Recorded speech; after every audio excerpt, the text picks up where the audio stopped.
first time ever we're doing something different. A legit story time. And what better month than October to do scary stories? Skeptic turned believer.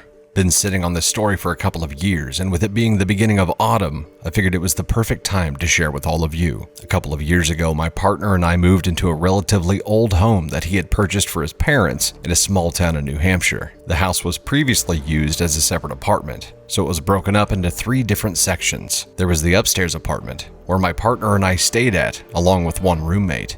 The downstairs apartment, with his parents lived in, which was also attached to the basement, which they renovated into a party space where they could host friends and family when they came to visit. This is where the first encounter began.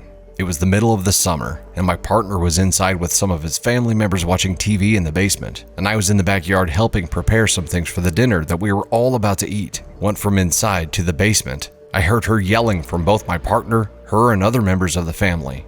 Apparently, a cell phone that had been stored in the purse of another family member went flying out from inside the bag to the other side of the room. As stated in the title, I was and still have a healthy dose of skepticism when it comes to anything related to the paranormal.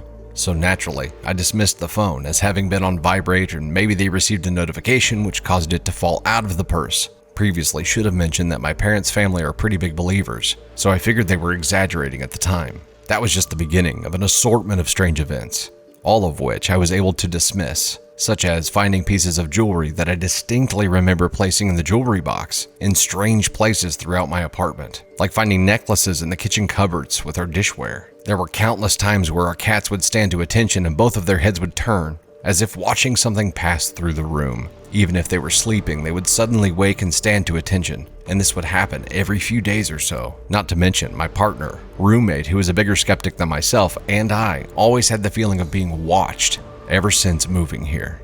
This all came to a head one evening when I was getting ready to shower. I had a sterling silver necklace that I would wear day in and day out. However, when I would shower, I would take off my necklace and place it on the back of the toilet. This time, I went to place my necklace on the back of the toilet, as I always had, and it slipped off the back, and I watched it fall on the floor and land directly behind the toilet.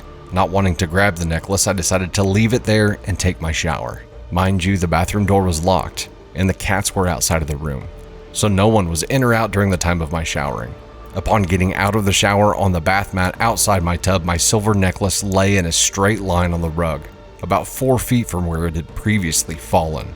I came out immediately and told both my partner and my roommate what had happened about half an hour later at dinner.